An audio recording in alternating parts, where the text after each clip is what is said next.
కీర్తనల గ్రంథము 96వ అధ్యాయము ధ్యానిద్దాం. యెహోవా మీద క్రొత్త కీర్తన పాడుడి. సర్వభూజనులారా, యెహోవా మీద పాడుడి. యెహోవా మీద పాడుడి. ఆయన నామమును స్తుతించుడి.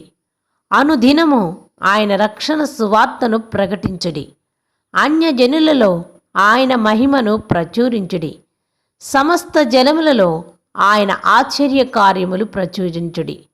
యెహోవా మహత్యము గలవాడు, ఆయన అధిక స్తోత్రము నొందదగినవాడు. సమస్త దేవతల కంటెను ఆయన పూజనీయుడు. జనముల దేవతలందరూ వట్టి విగ్రహములే. యెహోవా ఆకాశ విశాలమును సృజించినవాడు. ఘనత ప్రభావములు ఆయన సన్నిధిన ఉన్నవి. బల సౌందర్యములు ఆయన పరిశుద్ధ స్థలములో ఉన్నవి. జనముల కుటుంబములారా, యెహోవాకు చెల్లించుడి. మహిమ బలములు యెహోవాకు చెల్లించుడి. యెహోవా నామమును తగిన మహిమ ఆయనకు చెల్లించుడి. నైవేద్యము తీసుకుని ఆయన ఆవరణములోనికి రండి. పరిశుద్ధాలంకారము ధరించుకుని యెహోవాకు నమస్కారము చేయుడి. సర్వభూజనులారా, ఆయన సన్నిధిని వణుకుడి. యెహోవా రాజ్యము చేయుచున్నాడు. లోకములు కదలకుండా స్థిరపరచబడి ఉన్నది.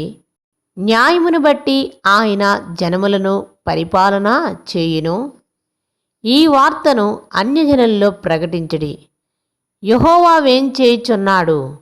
ఆకాశము సంతోషించునుగాక, భూమి ఆనందించునుగాక, సముద్రమును దాని సంపూర్ణతయు ఘోషించునుగాక. పొలమును దానియందు సర్వమును యెహోవా సన్నిధిని ప్రహర్షించునుగాక. వనవృక్షములన్నీయు ఉత్సాహధ్వని చేయునుగాక.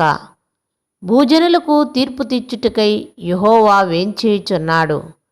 న్యాయమును బట్టి లోకమునకు, తన విశ్వాసతను బట్టి జనములకు ఆయన తీర్పు తీర్చును.